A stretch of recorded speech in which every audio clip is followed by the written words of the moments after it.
ज्ञानमूर्ति द्वन्द्वातीतं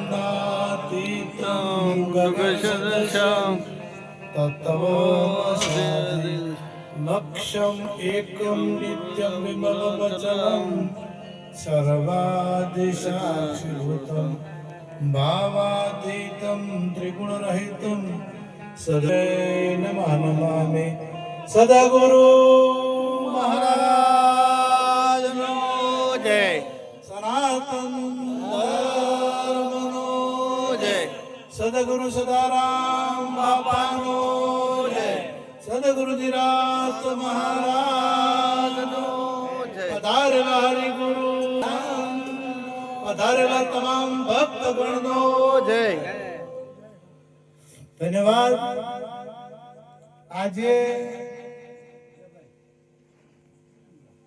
ભક્ત શ્રી બુરાજીની પુણ્યતિથિ નિમિત્તે એમના સુપુત્ર ખેમાભાઈ તથા ચીનુભાઈ તથા તેમના ધર્મપત્ની સબીબા તથા સમગ્ર પરિવાર એ ખૂબ સેવા કરી અને સુંદર જ્ઞાન યજ્ઞનું આયોજન કર્યું। એમના તમામ ભાઈ જયંતાભાઈ જયંતિભાઈ તથા આખા પરિવારે પાડજીભાઈ આખા પરિવારે ખૂબ સેવા આ પ્રસંગમાં કરી અને દિવસે પણ આજે માનવ મેરામણ ઉમટી પડ્યો હતો। હું તો ગઈકાલે આવ્યો હતો પણ જે આવ્યા હતા એમને કીધું કે લોકો અહીંયા હમાતા નતા, કારણ કે ભાવ લાવતો હોય છે ભાવ, અને જો ભાવ હોય અહીંયા લોકો ના આવવું હોય તો અવરાઈ જતું હોય છે। એટલે એમણે જે પ્રેમ કેળવ્યો હતો, આપણે કહેવત છે કે ખરાની ખળે ખબરો પડે થાશે, ખરે ખબરો થાય ખળે, આ ખળું કહેવાય। આ છેલ્લું જે અક્ષર છે ને એ ખળું છે, અને એ ખળામાં પ્રેમ કેળવ્યો છે કે નફરત કેળવી છે એ છેલ્લે ખબર પડતી હોય છે।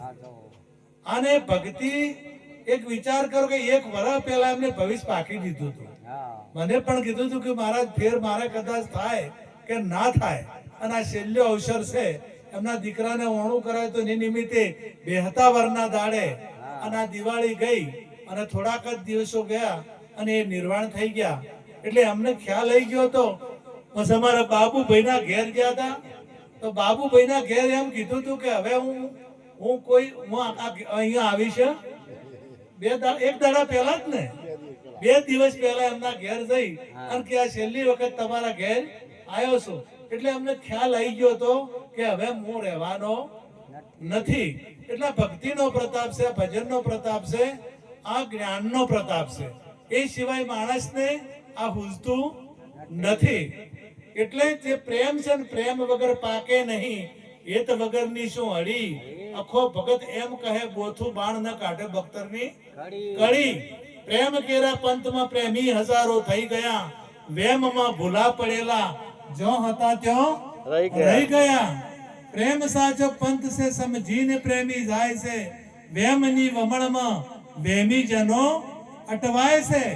પ્રેમ કેરા દર્દમાં દર્દી દવા લેતો નથી, દર્દે દિલને દિલમાં ઓછું થવા દેતો નથી।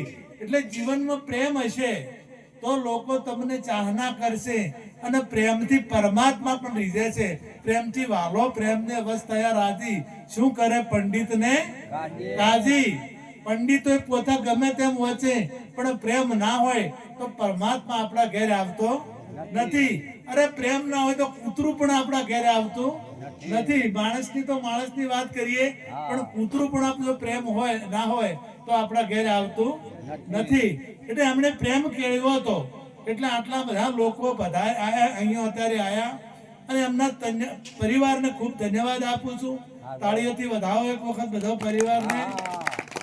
અને હમણાં ભજનમાં ગાયું કે તારા માટે તે શું કર્યું, આપણા માટે શું કર્યું જીવનની અંદર, આપણે બીજા માટે, પુત્ર માટે, પત્ની માટે, બેન માટે, ભાણા માટે, આ બધા માટે આપણે કરતા હોઈએ છીએ।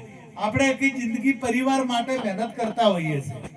હવે પણ પોતાના માટે શું કર્યું, તારા માટે તે શું કર્યું। એક પેલી ઘોણીની પેલા દેશી ગોચીઓ હતી, પેલી ઘોણીઓ હતી, એટલે એક ભાઈ મજૂરી જાય અને એટલી બધી વખો, એટલી બધી તકલીફ, પહેલાના સમયમાં તો વખો હતો, દોણા ખાવા ના મળતા ઘણાને ટક ગાળેલા છે। આમાં જૂના માણસો છે એમને ખબર હશે થીગડા મારવા પડતા, થીગડા મારી અને કપડા પહેરવા પડતા, અને મેળો આવે કે લગ્ન આવે તો બીજાનું કે તમારો અઢીવટો આપજો કે તમારું ધોતિયું આલજો, મેળે જ આવું છે. પેરણ પણ માગીને પહેરતા એ સમય હતો. અત્યારે દાડા હારા છે, અત્યારે મજા છે, અત્યારે આર્થિક સમૃદ્ધિ આવી છે, એટલે અત્યારે લીલા લહેર છે. એવા ટાઈમમાં ખાવાના પોપા, હવે તેલ લાવવા માટે વઘારવા માટે પૈસા ને, એટલે પેલા મજૂરી તું તેલનું પોતું લુગડું પલાળી અને ઘેર લઈ જાય અને એ નેચોઈ અને એનું શાક વઘારે. હવે રોજ આ પોતું લાવે અને એક દાડો પોતું ભૂલી ગયો એટલે ઘેરથી કે પોતાનું શું કર્યું, પોતાનું શું કર્યું, કે આટલા દાડા તો બધાયનું કર્યું પણ આ સુધી પોતાનું કોઈ કર્યું નથી. અને સમજાઈ ગયું કે મારું પોતાનું મેં કોઈ કર્યું નથી. તારા માટે તે શું કર્યું ભાગ્યા, ફેરા 84 ફર્યો, ગધાડા થયા, ઊંટ થયા, બકરા થયા. આ બધું થાતા કોટી જન્મના પુણ્યથી મળ્યો મનુષ્ય અવતાર. હેત કરી હરિના ભજા તને લાખો વાર ધિકાર. કીધું કે માખીએ મત ભેળું કર્યું, ના કાધું ના ખાવા દીધું, એને ના કાધું અને કોઈને હમી રીતે ખાવા ના દીધું. અને પારધી ના છોકરા પારધી લૂંટી જાય એને ઉતારી અને મત લઈને જાતા રહ્યા. મોડો એકલો પડ્યો રહ્યો, એને કાધું ના, બીજા પ્રેમીને કોઈને ખાવા દીધું પણ પેલા લૂંટી લઈ ગયા. અને ઉંદરડા દર ગાળી મરી ગયા.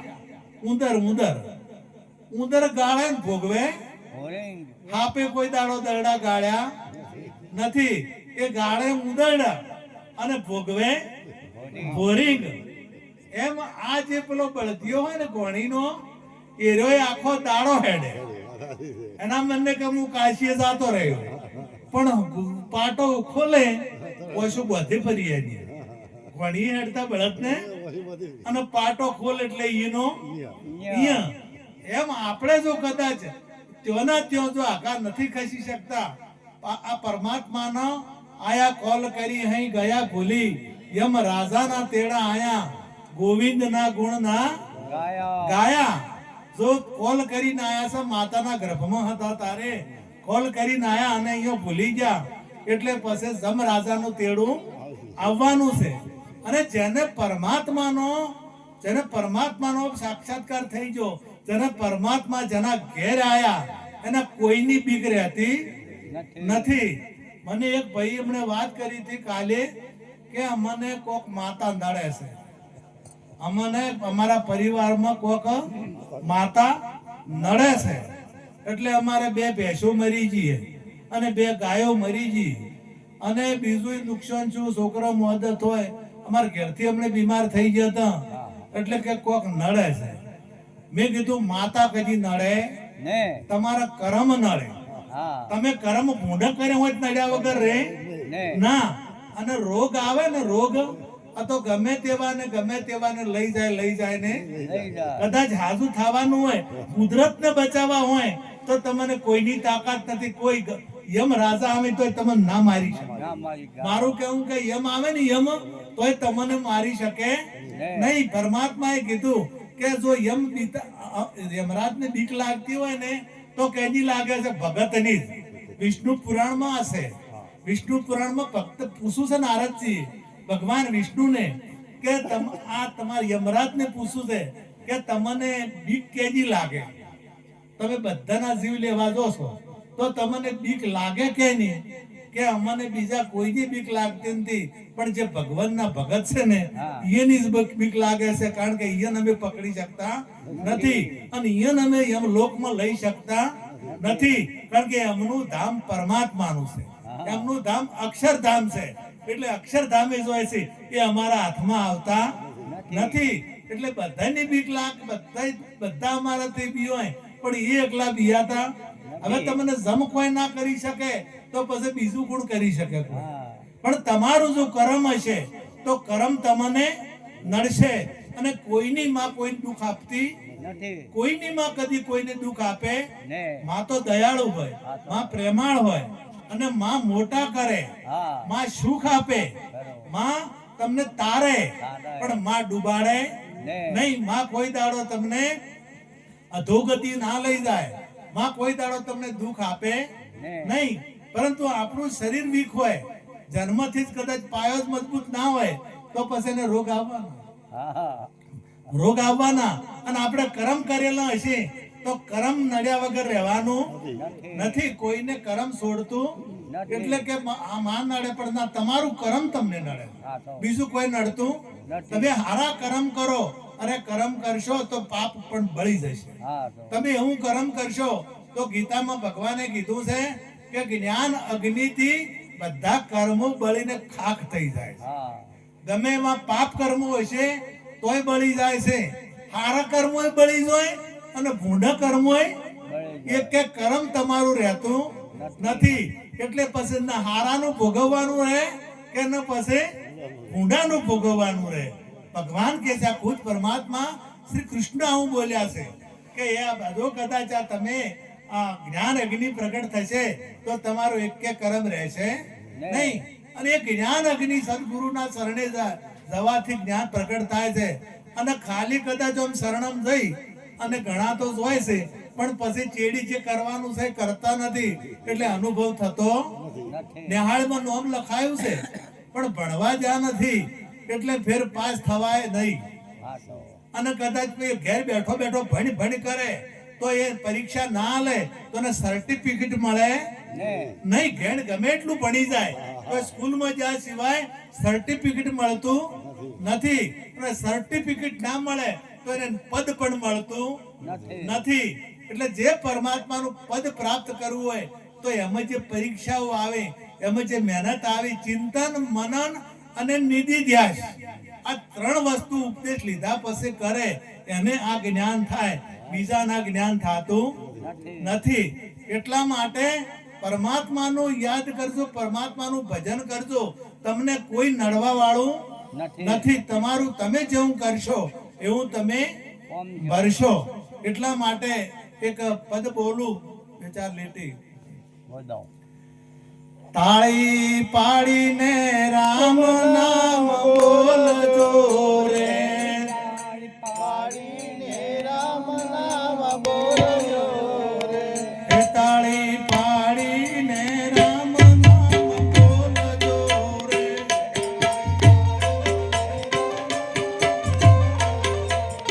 તમે અંતરના પડદા ખોલજો રે, તાળી પાડીને રામ નામ બોલજો રે.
પડદા ખોલજો. અંતરનો પડદો એટલે આપણે સમજો કે આ ડીસા જવું છે તો ડીસાનું અને ડાવસનું કેટલું અંતર છે. હવે આ અંતર જો મટી જાય તો ડીસા અને ડાવસ એક થઈ જાય. જે 10 કિલોમીટરનું અંતર હોય એ અંતર મટી જાય તો એ એક થઈ જાય. એમ કદાચ વચ્ચે ઘૂંઘટ કે મીરાબાઈ ગાયો ઘૂંઘટ કે પટ ખોલ રે તો હે પિયા મિલેગી. ઘૂંઘટો કાઢેલો હોય અને હોમે કોઈ આપણને દેખાતું હોય નહીં, એ ઘૂંઘટાનું અંતર ઘૂંઘટો ઊંચો કરે તો તરત હોમે જે હોય દેખાય. મીરાએ કીધું કે ઘૂંઘટો કાઢેલો છે એટલે મને પ્રભુ દેખાતા નથી. હવે એ અંતર ઘૂંઘટો એટલે અવિદ્યાનો ઘૂંઘટો, અવિદ્યાનું જે અંતર છે એ અંતર ખુલી જાય, અંતરનો પડદો ખુલી જાય તો તરત જ પરમાત્મા દૂર છે નહીં. પરમાત્મા તમારા હોમે ઉભો છે, ખાલી પડદો હટાવવાની જરૂર છે. એક નાટક રમતું હોય અને રામ ને લક્ષ્મણ ને સીતા તૈયાર છે પણ વચ્ચે પડદો આડો કરેલો છે. હવે પેલો મોય તૈયાર છે પણ જોનારાને રામ સીતા દેખાતા નથી.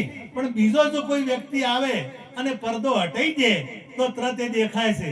એવી રીતે તારા અંતરના પડદા ખોલજો કે આ તાળી જે નથી પાડતું ને અને વંઢળનો અવતાર થાય છે. એટલે આ તાળી પડે કે ના પડે એની વાત કરી, પણ રામ નામની તાળી, જો રામ નામ ન સમજાય, રામ નામ જે છે હમણે ભજનમાં ગાયું હતું, નામ ભૂલશો તો રામ રૂઠશે. જો નામ પરમાત્માનું તમે ભૂલ, આ લેવા માટે મળ્યો જ છે, મનુષ્ય અવતાર જ મળ્યો એટલા માટે. અને આપણે પરમાત્માનું નામ ભૂલી જાઓ. જેને આ શરીર આલ્યું છે આટલું કિંમતી છે, એટલું આ સાધનની તમે કિંમત કરો તો છેલ્લી ઘડી આ કિંમત સમજાય છે. તમને ઓખની કિંમત નહીં સમજાય, પણ જયારે મોચા આવે ને ત્યારે ખબર પડે કે ઓખની શું કિંમત છે.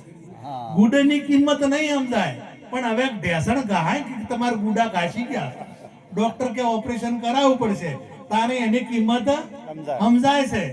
હાથની કિંમત ક્યારે સમજાય છે?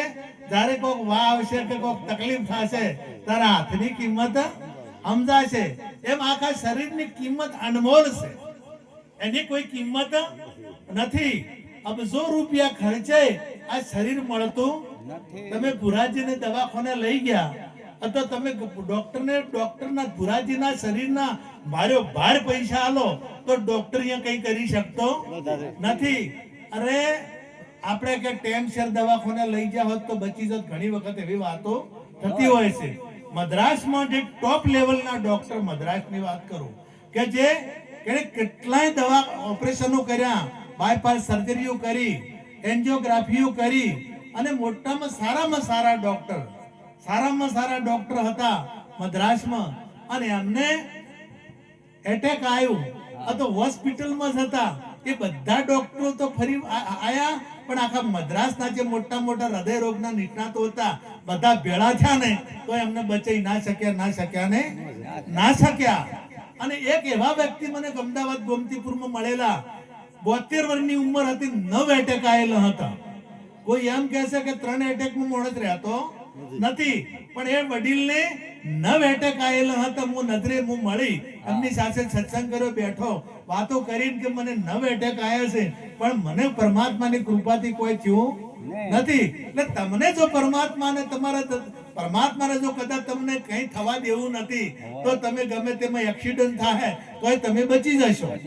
તમને ગમે તેવો રોગ આવશે તોય તમે બચી જશો. જેને રામનો ઓળો એને શું કરે? ટોપનો ગોળો.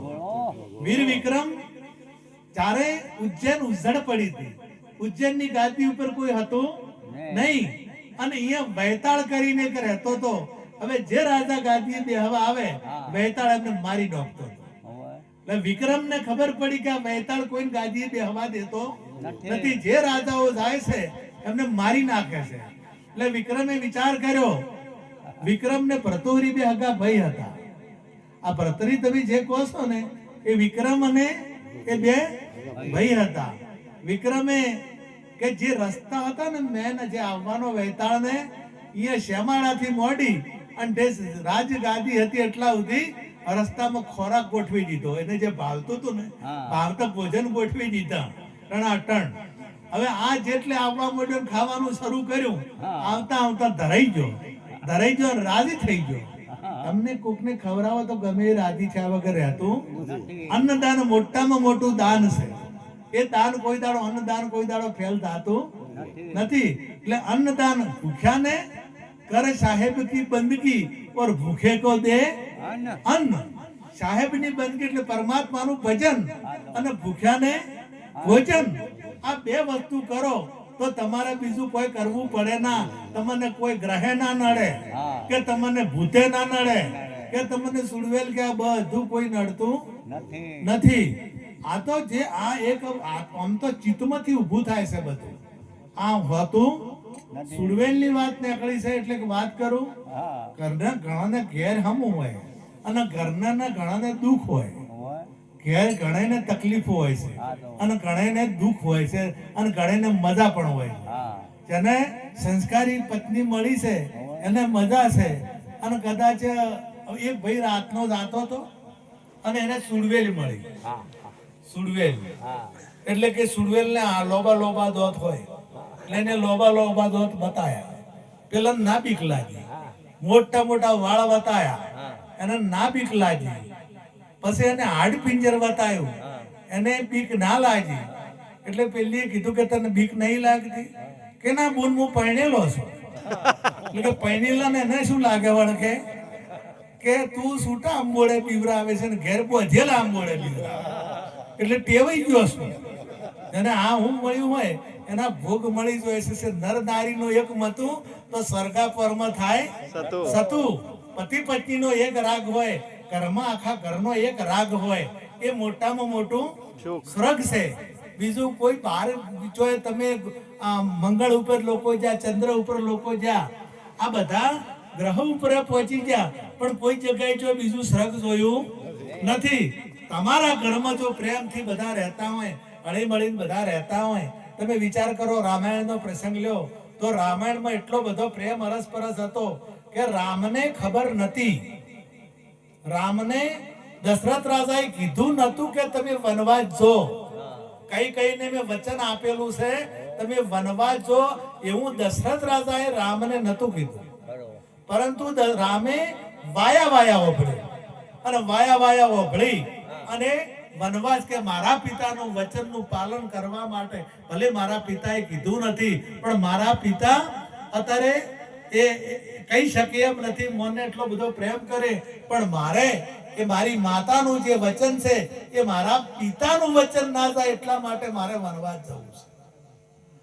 બીજું સીતાજી તો વૈભવશાળી જનક રાજાના પુત્રી હતા અને જનક રાજા મોટા રાજા હતા. એમને કેટલીય દાસીઓ ઘેર કામ કરતી હતી. એમને પગ કોઈ ઉપાડે તો પગે પણ પેલા પાથરણું મૂકવા વાળા હાથે હતા. પાછળ એમનો હાડીનો છેડો પકડવા વાળી પણ દાસીઓ હતી. એમને સમર ઢોળવા વાળી, વાયરો નોખવા વાળી પણ દાસીઓ, એમના કપડા ધોવા વાળી, એમને નવરાવા વાળી પણ દાસીઓ હતી. હવે એ સીતા એમ કે છે કે મારે વનવાસ જવું છે. રામે કીધું, એમના સાસુમાએ કીધું કે તમે ઘેર રહો. દશરથ જનકે કીધું પણ કે ના, મારો પતિ અહીંયા હું, મારો પતિ દુખી હોય તો મારે સુખ ભોગવરાય નહીં. મારા પતિ મારો પરમેશ્વર છે, મારો બીજો ભગવાન છે નહીં. વિચાર કરો કે સીતાજી રાજપાટ છોડી, એમને તો કોઈ જવાનું હતું નહીં, નતું જવાનું. છતો એ એક પતિના સેવા માટે અને પતિને પરમેશ્વર માન્યો છે એટલા માટે રામની હંગાતે જાય છે. બીજું ભરતને ગાદી આપી હતી કે 14 વર્ષ રામ જે વનવાસ જાય તો ગાદી છે કે ભરતને ગાદીએ બેહવાનું. તો ભરત ગાદીએ બેઠા ના. ગાદીની જે રામચંદ્રની ચરણ પાદુકાનું પૂજન કર્યું અને 14 વર્ષે તમે નહીં આવો તો હું બળીને મારા દેહનો ત્યાગ કરીશ. બીજું લક્ષ્મણને હાથે જવાનું નતું તો લક્ષ્મણે 14 વર્ષ ઊંઘ્યા નથી અને રામની સેવા કરી છે. એ આખો પરિવાર પૂજાય છે. એટલા માટે આપણે રામનું નામ લઈએ છીએ, લક્ષ્મણનું નામ લઈએ છીએ, ભરતનું નામ લઈએ છીએ, જાનકીનું નામ લઈએ છીએ. આ તમામે તમામનું આપણે નામ લઈએ છીએ, આખા કુટુંબને અત્યારે આપણે ફોટા ઘેર રાખીએ છીએ. કેમ કે એમનો પ્રેમ હતો, પરસ્પરસ શુદ્ધ પ્રેમ હતો. અને શુદ્ધ પ્રેમ જો હોય એ દેહ વાસના હોતી, શુદ્ધ પ્રેમ હોય એ લાલચ હોતી નથી. શુદ્ધ પ્રેમ હોય, અત્યારે તો ભાઈને ભાઈ મારી નાખે છે, પુત્ર પિતાને મારી નાખે, એવા કિસ્સા બન્યા છે. પિતાએ પુત્રને મારી નાખ્યો, પુત્રએ પિતાને મારી નાખ્યો, ભાઈએ બેનને મારી નાખી, બેને ભાઈને મારી નાખ્યા. આવા કિસ્સા અત્યારે પેપરોમાં આવતા હોય છે, સમાચારોમાં આવતા હોય છે. પણ પેલાને પોતાના ભાઈ માટે આખું રાત ત્યાગ કરી અને જંગલમાં ઝૂંપડી બહાર ઝૂંપડ કરી અને પાદુકા પૂજી છે. હવે એવો જે ભાવ હોય એ કુટુંબ એને શ્રગ કહેવાય. ભલે વનમાં રહેતા હોય, ભલે વનમાં રહેતા હોય, પણ એ દુઃખ કહેવાય નહીં. અરે જોય જો અહીંયા લોહીના ઉકાળા કીધું છે. ગરીબના ઝૂંપડામાં, અમીરના બંગલામાં જો જોઉં તો લાગી રહી લાય અતારની આ દુનિયામાં. તમે અમીરના કાપડા મનમાં એમ હોય છે કે આપણા મોયને તો મજા હોય છે, પણ એને લાયો હોય છે. એને યાદી વ્યાધિ ઉપાધિ ત્રિવિધિના તાપો માથે હોય છે.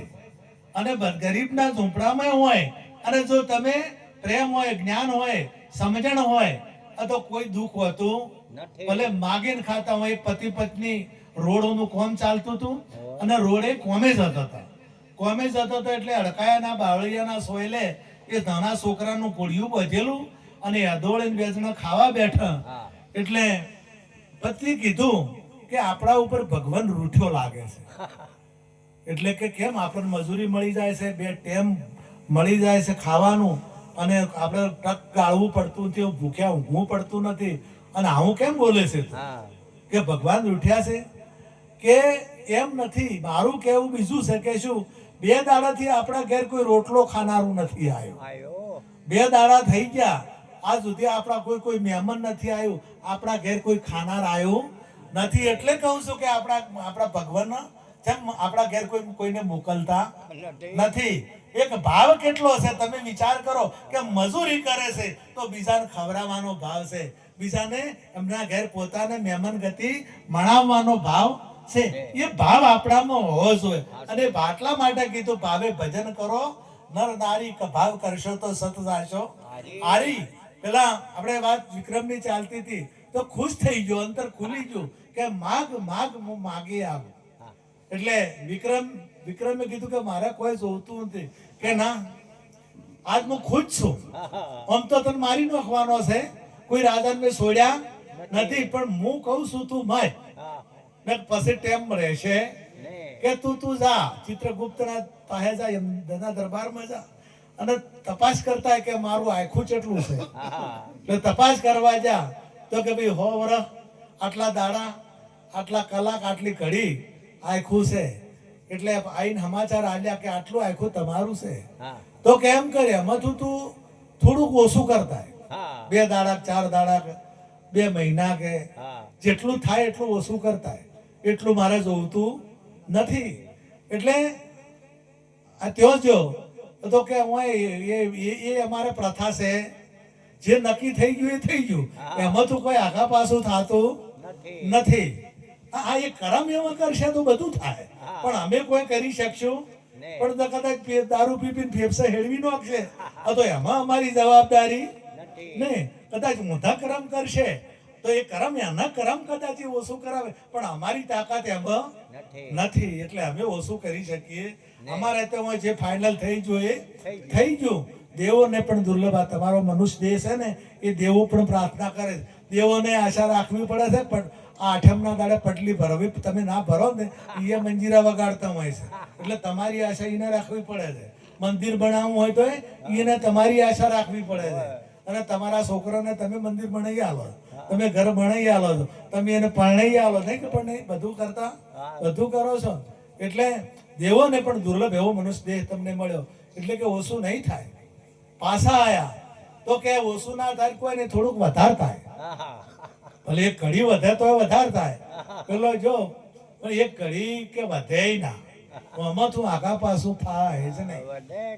પાછા આયા વિક્રમ, પાછા આયા એટલે પછી કે પેલા વેતાળ પાછા આયા હા કે એમાં કોઈ ફેરફાર થાય એમ નથી અને હવે કે મારું કાર્ય પૂરું થયું હવે તને હું છોડીશ નહીં.